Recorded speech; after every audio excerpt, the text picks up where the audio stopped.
دستگیب اپنی کتاب میں بیان کرتے ہیں ایک عالم دین کا واقعہ، اور وہ اپنے والد سے اس بات کو بیان کرتے ہیں کہ انہوں نے اپنے خواب میں اپنے والد کو دیکھا۔ تو انہوں نے خواب میں والد کو دیکھا اور پوچھا کہ بابا، عالم برزخ میں کیا معاملہ ہے، کس طرح معاملہ ہے، عذاب کیسا ہے؟ تو انہوں نے کہا بیٹا میں بتا تو نہیں سکتا، کیونکہ وہ عالم دوسرا ہے، وہ عالم مثل ہے، اس عالم میں بدن نہیں ہے، یہ والا بدن نہیں ہے، اس عالم میں جو ہے وہ سپیس ایسی نہیں ہے، اس میں ٹائم نہیں ہے، وہ الگ سپیس میں ہے، ایک الگ اس کی ڈائمنشنز ہیں۔ تو کہا کہ میں تمہیں مثال دے سکتا ہوں وہاں عذاب کیسا ہے۔ تو کہا بالکل ایسے کہ چاروں طرف پہاڑوں اور درمیان میں تم پھنسے ہوئے ہو اور بھیڑیے تمہارے پیچھے لگے ہوئے ہوں، تم فرار نہ کر پاؤ، عالم برزخ میں عذاب ایسا ہے۔ یعنی دنیا میں اگر آپ کے پیچھے کچھ لگ جائے، کوئی جانور لگ جائے تو آپ بھاگ جائیں گے، ادھر کوئی جگہ ہوگی، یا آپ کو کوئی مشکل ہو جائے تو آپ بولیں گے کہیں نہ کہیں تو نجات ملے گی۔ وہاں نہیں ہے ایسا، وہاں کہیں نہیں بھاگ سکتے، وہاں یہ عذاب کی کیفیت ہے۔ کہا بابا اچھا پھر یہ جو ہم ہدیہ بھیجتے ہیں، یہ جو ہم کوئی چیز ایسی کرتے ہیں جو ثواب کے لیے ہو مرحوم کے، تو یہ کیسے وہاں پہنچتا ہے؟ تو کہا میں اس کو بھی تمہیں ایکسپلین نہیں کر سکتا، سمجھائیں، لیکن میں مثال دے سکتا ہوں۔ جیسے کسی بند کمرہ ہو اور اس میں عجیب گرم دھواں ہو، شدید اس میں گرمی ہو، اور ایک کھڑکی کھل جائے اور اس کھڑکی سے تازہ ہوا کا جھونکا آئے، تو جب تم کوئی نیکی بھیجتے ہو مرحوم کے لیے تو وہ اس نیکی اس ہوا کی جھونکے کی طرح آتی ہے۔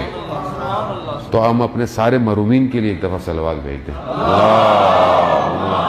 صلی علی محمد وآل محمد۔ تو یعنی اس طرح یہ جو چیز ہم کہتے ہیں مردے کو کیا فائدہ ہوگا صلوات سے، نیاز سے، کھانے سے، اس کے نام پہ کوئی صدقہ دے دینا، اس کے نام پہ کسی مسجد میں کچھ کروا دینا، قرآن رکھ دینا، یا مطلب کسی کو فقیر کو، کسی ضرورت مند کو کوئی لباس دے دینا اس کے نام سے، تو یہ سب اس کو پہنچتا ہے اور وہ زیادہ ضرورت مند ہے۔ یہ اس لیے کیونکہ دیکھیں یہ وہ عالم ہے کہ جو اس عالم سے بڑا کنیکٹڈ ہے، اور جب تک آپشن ہے، جب تک ساری چیزیں کھلی ہوئی ہیں۔ خود حضرت عیسیٰ کا میں نے پہلے بھی آپ کی خدمت میں واقعہ بیان کیا کہ حضرت عیسیٰ گزر رہے تھے، دیکھا قبر پہ عذاب ہے، کچھ عرصے کے بعد دوبارہ گزرے تو عذاب نہیں تھا۔ کہا پروردگار کیا معاملہ ہے، یہ پھر عذاب ختم ہو گیا؟ کہا اس کی اولاد میں سے کسی نے ایک پل ٹوٹا ہوا تھا، اس پل کو بنایا تاکہ لوگ صحیح طرح گزر سکیں، اس نیکی کی وجہ سے ہم نے اس کی قبر سے عذاب ہٹا دیا ہے۔ یعنی اگر اولاد میں سے کوئی بھی نیک کام کرے گا تو آپ کے اپنے آباء و اجداد کی عالم برزخ میں اگر خدا نہ خواستہ مشکل میں ہے تو اس کو بھی جو ہے وہ، اس لیے کہتے ہیں کہ اگر کوئی بچہ قرآن پڑھ دے، بسم اللہ پڑھ دے، تلاوت کر دے، بسم اللہ قرآن سیکھ لے، تو اس کی نسلوں تک جو ہے وہ ان کی مشکلات جو ہے وہ حل ہو جاتی ہیں۔ یعنی ہم نے، کیونکہ ہم صرف مادے میں پھنسے ہوئے ہیں، میٹر میں ہیں، تو ہم سمجھ نہیں پاتے کہ دوسرا جو عالم ہے وہ کیا ہے۔ تو عزیزان محترم، علماء اکرام ایسے گزرے ہیں کہ جنہوں نے ایٹ اے سیم ٹائم پہ اس عالم میں بھی تھے، اس عالم میں بھی دیکھتے ہیں، اس عالم سے چیزیں لاتے ہیں، چیزوں کو پہنچاتے ہیں۔ ہم جو بھی کام کرتے ہیں، ہم بعض اوقات کوئی کام کرتے ہیں ظاہری فائدے کے لیے، ظاہر سے فائدہ ہو، لیکن بہت سارے ایسے کام ہیں کہ جس کا فائدہ ہو سکتا ہے ظاہر میں آپ کو اتنا نظر نہ آ رہا ہو، لیکن باطن پہ آپ کو ایفیکٹ ڈالتا ہے۔ بہت بڑے عالم دین تھے، اور ان کے بارے میں کہتے ہیں کہ جب وہ نجف اشرف میں مولا کی حرم کی زیارت پہ جاتے تھے تو ابا کو اوڑھ کے، جب جاتے تھے تو صحیح تھے، جب واپس آتے تھے تو ابا اوڑھ کے آتے تھے۔ تو ان کے شاگرد نے ایک دن روک لیا ان کو کہ بھائی جاتے تو آپ سیدھے ہیں، واپس آپ ابا کو سر پہ کیوں اوڑھ کے آتے ہیں؟ تو کہا میں نہیں بتا سکتا۔ کہا نہیں، آپ کو بتانا پڑے گا۔ کہا ایک شرط پہ، جب تک میں زندہ ہوں تم یہ بات کسی کو نہیں بتاؤ۔ کہا میں وعدہ کرتا ہوں۔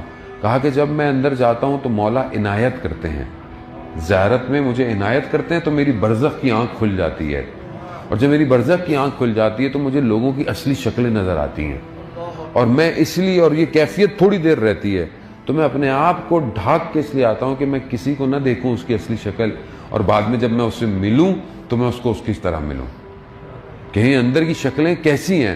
تو بہرحال وہ شاگرد تھا، اس نے بڑی ضد کی کہ مجھے بتائیں کہ میری شکل کیسی ہے۔ تو تو چھوڑو رہنے دو. کہا نہیں جب تک آپ مجھے بتائیں گے. تو کہا تمہاری شکل اندر سے گدھے جیسی ہے. یعنی ہم واقعاً ہمیں نظر نہیں آتا, ہمارا عمل جتنا جس طرح ہوتا ہے اندر اسی جانور کی طرح ہماری شکل ہو جاتی ہے. انسان بننا آسان نہیں ہے عزیزان محترم, واقعاً انسان بننا, یعنی یہ خود انسان جانتا ہے اس کے اندر کیا حالت ہے, لیکن اگنور کرتا ہے اپنے آپ کو, توجہ نہیں دیتا, کیونکہ مادے میں, کاموں میں, زندگی میں اتنا پھنسا ہوا ہے, اپنی طرف توجہ ہی نہیں دیتا.